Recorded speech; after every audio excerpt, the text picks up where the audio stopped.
Il vit, Jésus vit aujourd'hui. Je sais qu'il est tout près de moi, sur le chemin étroit. Il vit toujours, il me conduit. Et je puis dire par la foi, je sais qu'il vit en moi. Il vit, Jésus vit aujourd'hui. Je sais qu'il est tout près de moi, sur le chemin étroit. Il vit toujours, il me conduit. Et je puis dire par la foi, je sais qu'il vit en moi. Il vit, Jésus vit aujourd'hui. Je sais qu'il est tout près de moi, sur le chemin étroit. Il vit toujours, il me conduit. Et je puis dire par la foi, je sais qu'il vit en moi.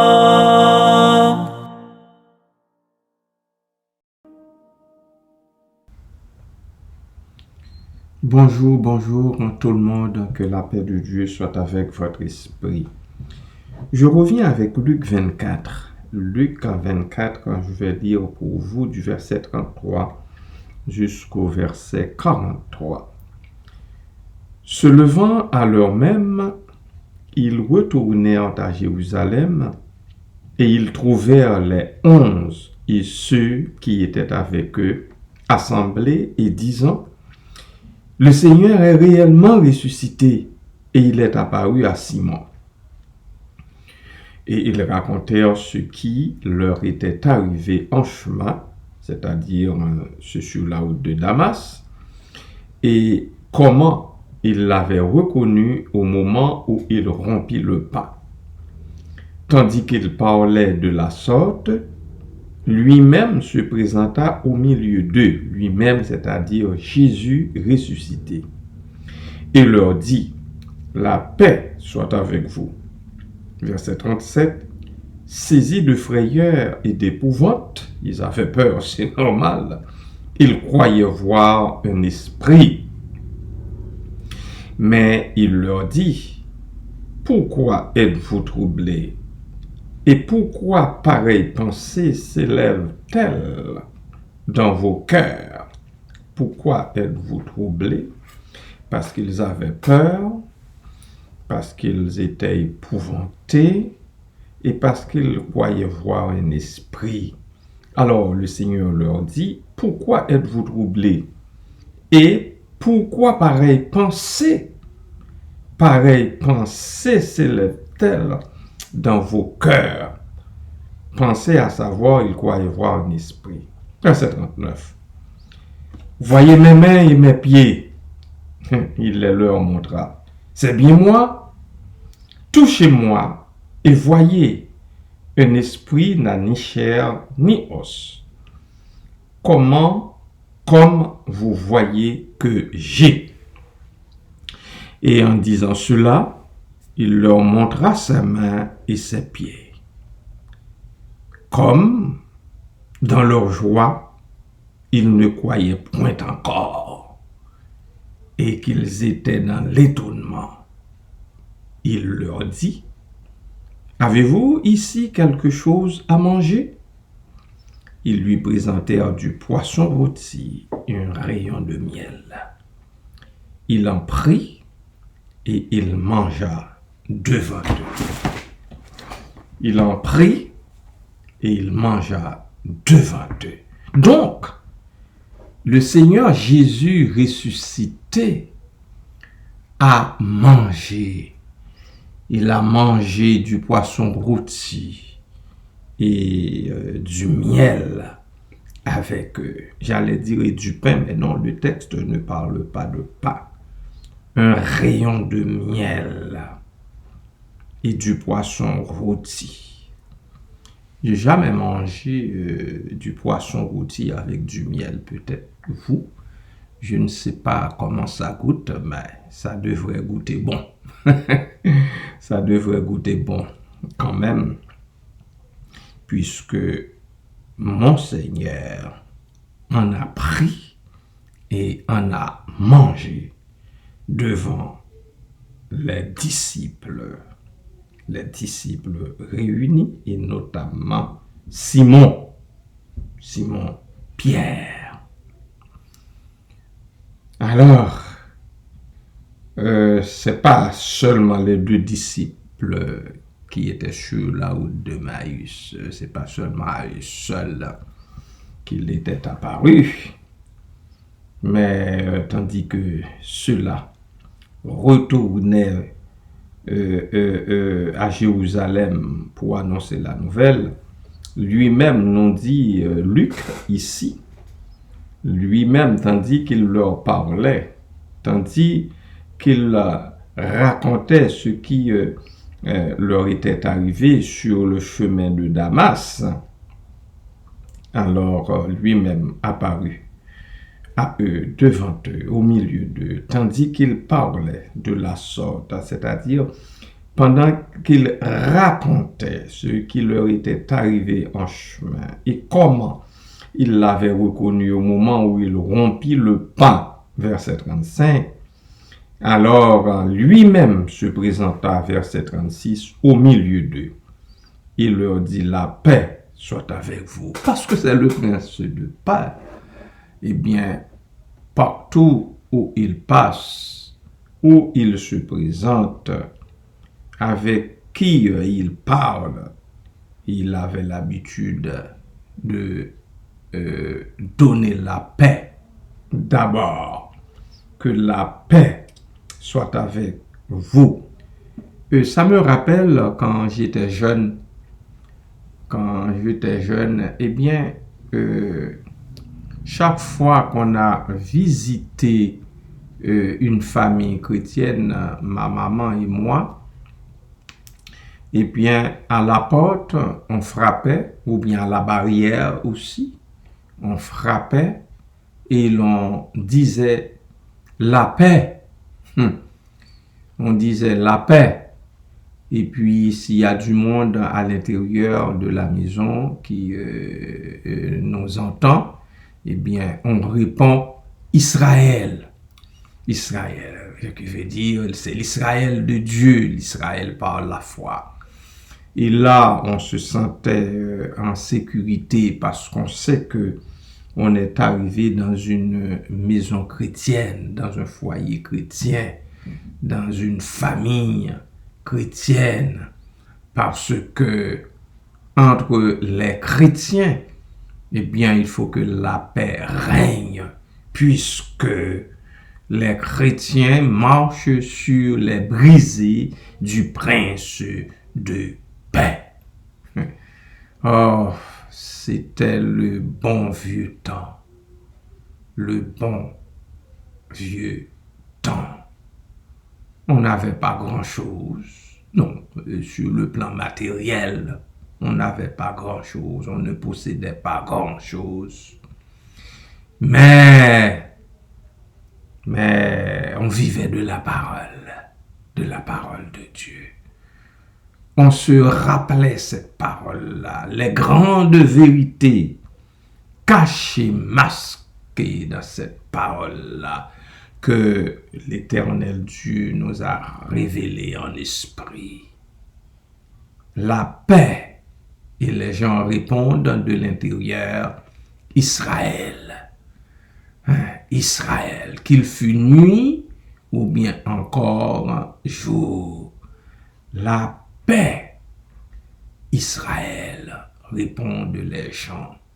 Et automatiquement, on savait qu'il s'agissait d'un foyer où vivent des chrétiens, des sauvés, des gens faisant route tout comme nous vers la cité des bienheureux. Alors voilà, nous n'avons pas été le chercher très loin. C'était dans l'Écriture et c'est aujourd'hui encore dans l'Écriture. Qu'est-ce qui nous empêche? Qu'est-ce qui nous empêche de souhaiter la paix à un bien-aimé, à une servante du Seigneur, au bout du fil, puisque nous vivons à l'ère de la technologie, on ne vit pas sans le téléphone. Quand on appelle, quand on passe un appel, pourquoi ne pas dire d'abord la paix et que le bien-aimé, la bien-aimée au bout du fil nous répondent Israël. Il y a une sœur, une seule dans notre église qui a l'habitude de me dire quand elle m'envoie un texte, un message texte, un texto, Shalom, Shalom. Et moi aussi, j'ai pris l'habitude de répondre, de lui répondre par Shalom, Shalom. Des fois, j'en mets 3. Séparer chacun d'un point d'exclamation. Parce que ça me rappelle beaucoup de choses. Ça me rappelle beaucoup de choses. Shalom, eh bien, c'est la paix. En hébreu, c'est la paix. Quand elle m'écrit, elle me dit Shalom, automatiquement je souris. Enfin, la première fois, j'ai souri. Parce que c'est elle qui a commencé, ce n'est pas moi. J'ai souri. Et là, je sais que, eh bien, le restant du texte, le restant de son texte n'est pas là pour me chagriner. Le restant de son texte, eh bien, ne va pas me communiquer du chagrin, mais plutôt plus ou moins de la joie. Alors, il faut être quand même un peu conservateur. Plus ou moins de la joie, quand même, parce que son texte a commencé par Shalom. Par Shalom. Avons-nous l'occasion pas de nous fâcher, vraiment, d'être d'accord, d'être en désaccord, tout simplement. Parce que, écoutez, nous ne sommes pas toujours d'accord sur tous les points, pas du tout. Pas du tout, ce serait fou de vous le dire. Oui, il nous arrive l'occasion d'être en désaccord. Mais la paix, hein, la paix de Dieu, qui surpasse toute intelligence et sagesse des hommes, demeure entre nous. Et moi, je souhaite que ce soit la même chose pour nous tous et entre nous tous. Entre chacun de vous et moi, entre chacune de vous et moi, et entre vous. Que donc la paix du Seigneur soit avec votre esprit bien-aimé de Dieu. Amen. Je vais vous faire écouter une chanson pour donner suite à cette lecture. Ne reste pas indifférent. Ne reste pas indifférent. Et nous prierons ensemble après.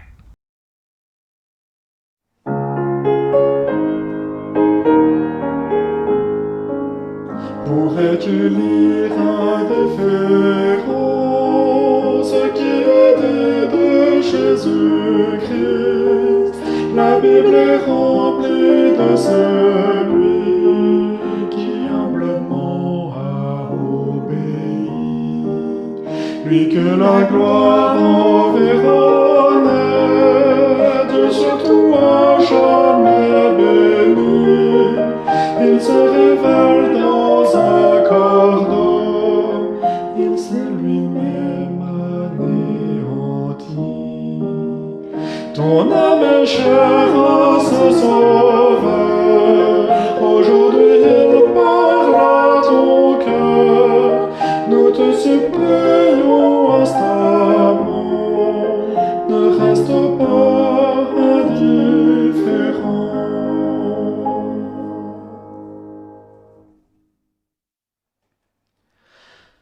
Rejeté dès l'hôtellerie, son propre peuple l'a haï. Sa famille même et ses disciples ne l'ont bien souvent pas compris. Pourtant, rien ne l'a arrêté. À son Père toujours soumis, inlassablement, il guérit les pécheurs qui venaient à lui. Il rencontra l'opposition, mais il n'a jamais renoncé. Confronté sans cesse au péché, il n'a jamais été souillé. Tout ce qu'il est, tout ce qu'il fait et tout ce qu'il dit est parfait. Son Dieu l'a toujours approuvé. Il est mon Fils, mon bien-aimé. Ton âme est chère à ce Sauveur. Aujourd'hui, il parle à ton cœur. Nous te supplions instamment, ne reste pas indifférent.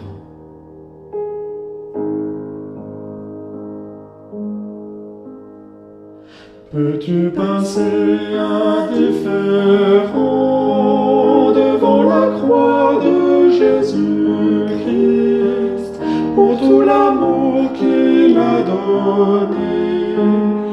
Voilà ce qu'il a recueilli: haine, injure et provocation, procès inique et calomnie. C'est pour ces hommes, pour ces impies, que Jésus va donner sa vie. Ton âme est chère à ce Sauveur, aujourd'hui il parle à ton cœur. Nous te supplions instamment, ne reste pas indifférent.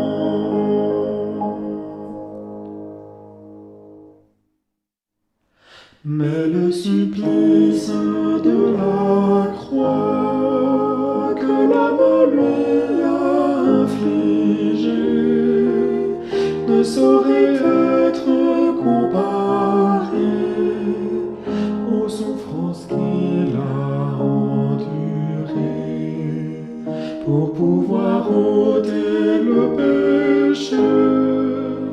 Pourtant il n'a pas reculé,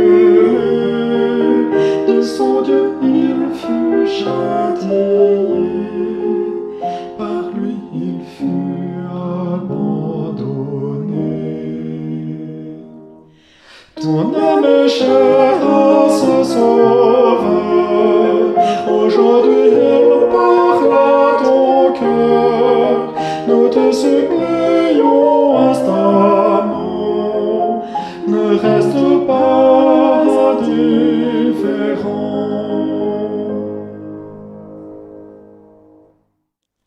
Ressuscité, le vivant, assis à la droite de Dieu, couronné de gloire et d'honneur, c'est un Sauveur victorieux.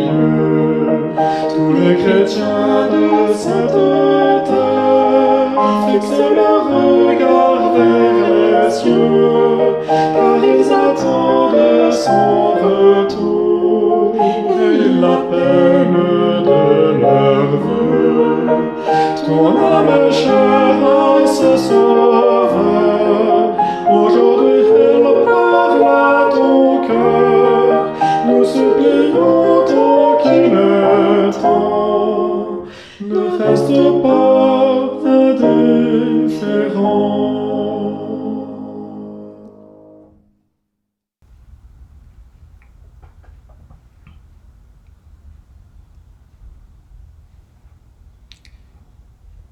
Seigneur Dieu éternel des armées, merci encore une fois de nous faire la grâce de pouvoir plonger nos regards dans les Saintes Écritures, en l'occurrence en l'évangile de Luc chapitre 24, les versets 33 à 43.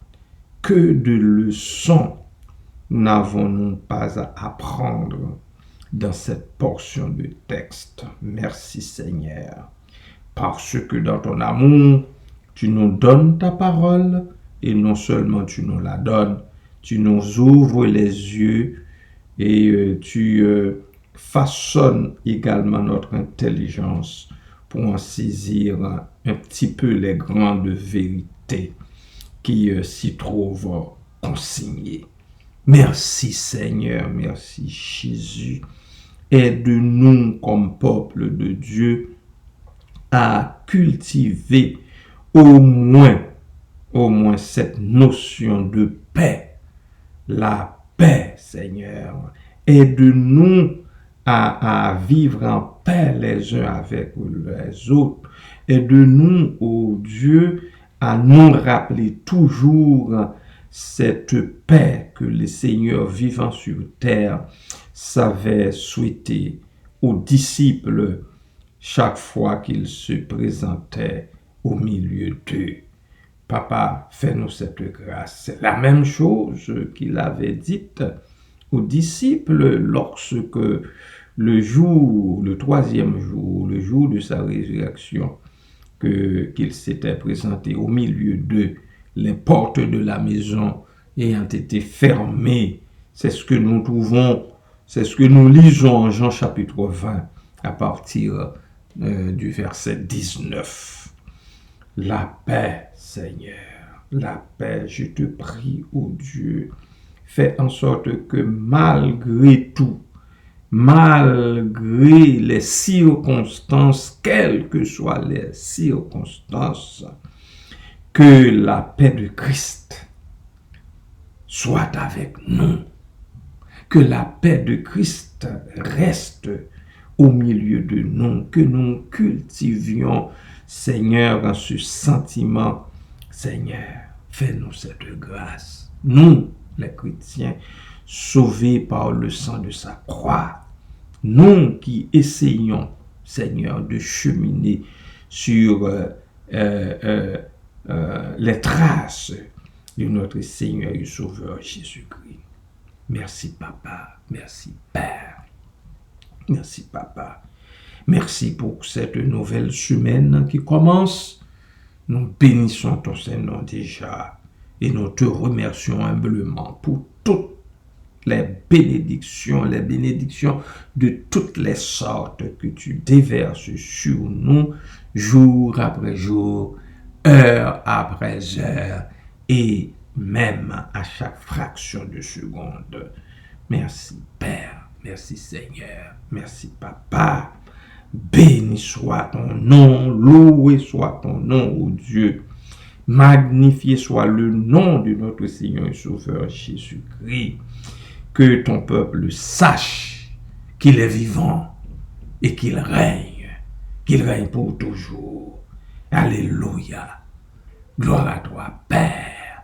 Reçois notre adoration. Reçois, ô Dieu, le fruit des lèvres de tous tes enfants qui, sur les quatre coins de la planète, te chantent de l'eau, Seigneur, aujourd'hui même et plus tard aussi, au fil des jours à venir. Merci, Père. À toi soit gloire, honneur, puissance, majesté, au siècle des siècles. Amen. Béni soit l'Éternel.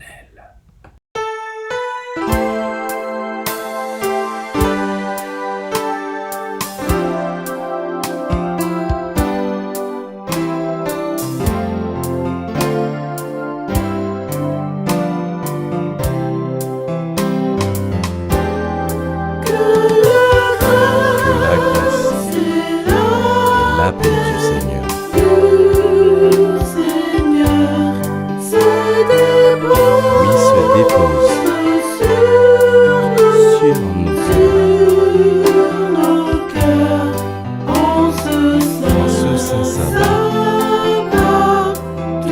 tous unis dans la joie.